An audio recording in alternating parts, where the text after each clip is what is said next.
So, Liliam's skill kit just dropped, and to say the least, she looks very broken. So, her design looks pretty cool. She has some sick animations as well with those two blades, but you're gonna see from her skill set that they did just release that she is a must pull for PvP. She is going to be amazing, and she's probably gonna be decent for PvE as well because she just looks pretty overtuned. So let's actually look at her skills very quick. Now, of course, she could be bad on release if her modifiers are very low, but she's going to be primarily a damage dealer that can deal with a lot of big threats in PvP right now that are kind of plaguing the meta. So basically the meta in PvP for high ladder is a lot of CC, a lot of bruisers, and a lot of cleave comps, right? Like those three, and kind of like a mixture of them sometimes if you're playing in the higher brackets and you're playing standard. But you're going to see that her kit kind of counters like everything. So her S1 is a single target attack, which is normal, and then it'll heal herself. So this automatically makes her decent in bruiser options. She's kind of like Born in a sense, which has lifesteal, and Born is kind of okay in like bruiser tank down comps because of it. But you're gonna see that she will have sustain for herself, which is very nice. But the big thing is her passive. Exclusive passive on her S1, a lot of characters have that, like Ling Luo's, Whale Prayer, and like Freya's buff push. Hers is immunity to all crowd control and all turn meter effects. That is it. And that sounds super giga broken. I don't know what they were thinking, but this is like one of the most broken passives I've seen in a while. And it just kind of, brings me back to Epic 7 days, thinking about some characters that are immune to CC, like Navy Captain Landy. She literally looks like her, and then she has like the same passive where she can't get CC'd, which is hilarious to me. But yeah, she can't get CC'd, she can't get turn meter effects. So basically, if you are struggling against control like I am right now because I'm playing like tank down bruiser comps, you can pick her and she can't get CC at all, and she can't get turn metered. Yeah, that's pretty balanced. So yeah, gonna be an insta strong pick into crowd control team comps. If you're fighting against like Obels, Kazuya Reveries, Mios in PvP and getting just completely owned, like me, then you can pick her, and wow, now you're immune to all of that, and you can actually lifesteal the damage, which is very good, right? Because usually crowd control teams, their damage isn't bursty, right? It's very small, and it just kind of like adds up over time as they lap you with CC.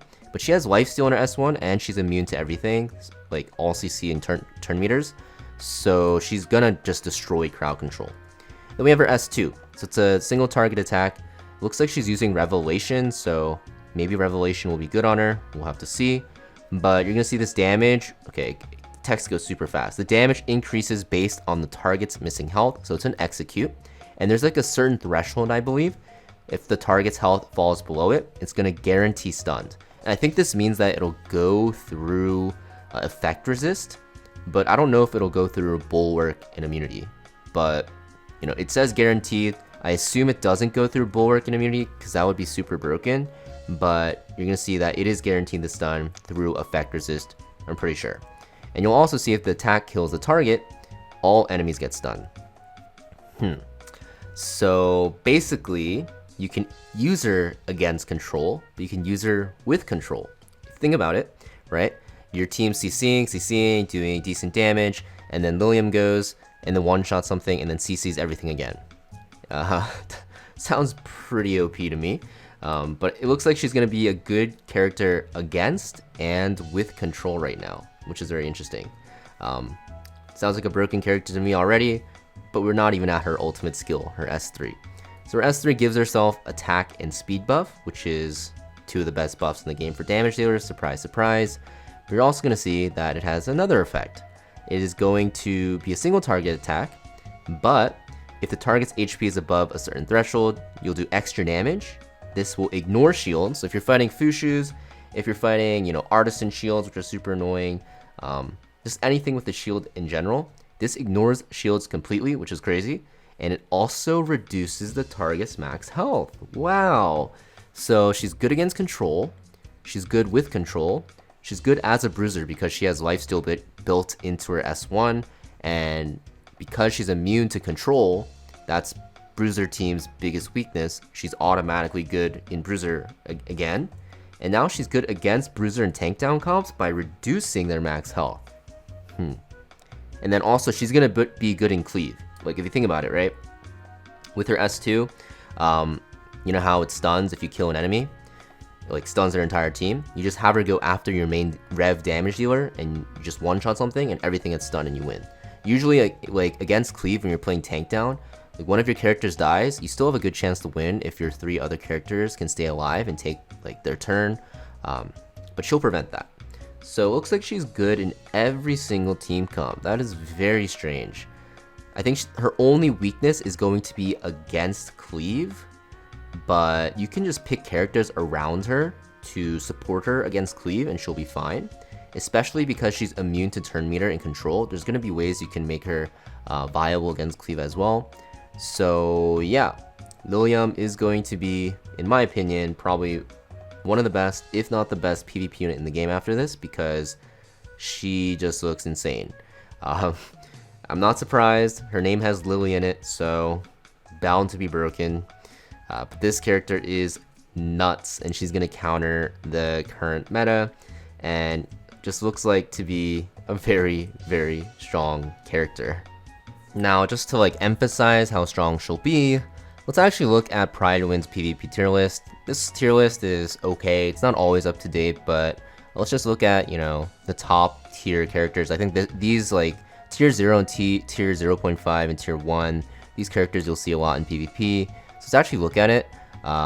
So yeah, she's going to be good against pretty much every single control unit. So Kazi the Reverie, Lilith, Mio, you know, she doesn't get controlled by them. She doesn't get CC'd.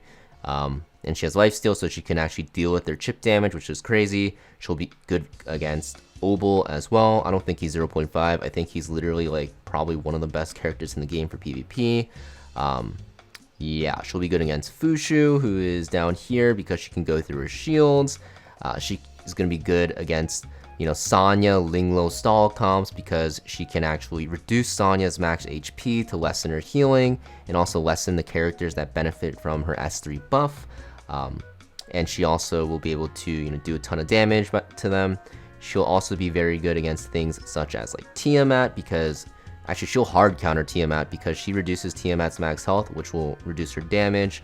She'll be very good against, you know, RC77, who's seeing a lot of play recently. She'll be good against something like a Holden even, because you're going to be able to out-sustain his damage and not get pushed back by his S2. So you can kind of see what I'm going at. This character is going to be extremely, extremely good. I don't know if she'll be like god tier broken, but for sure she'll be like one of the most contested and probably like blind picked picks in PvP because of how flexible she is. So yeah, definitely a must-pull character. Let me know in the comments down below what you guys think about her. I just find it funny that she reminds me of Navy Captain Landy, if you guys don't know who that is. Basically, it's this character that's another LD, like SSR character from Epic 7. And you're going to see her passive is so similar, it's insane. So basically, with Navy Captain Landy, you would build her on lifesteal, and you're going to see, if you look at Ruler of the Sea below it, immune to debuffs which prevent movement. So that's very interesting to me. Her design is literally the same. But yeah, let me know in the comments down below what you guys think about her. I think she's going to be a great, great unit and pretty much a must pull for PvP. And I'll see you guys next video.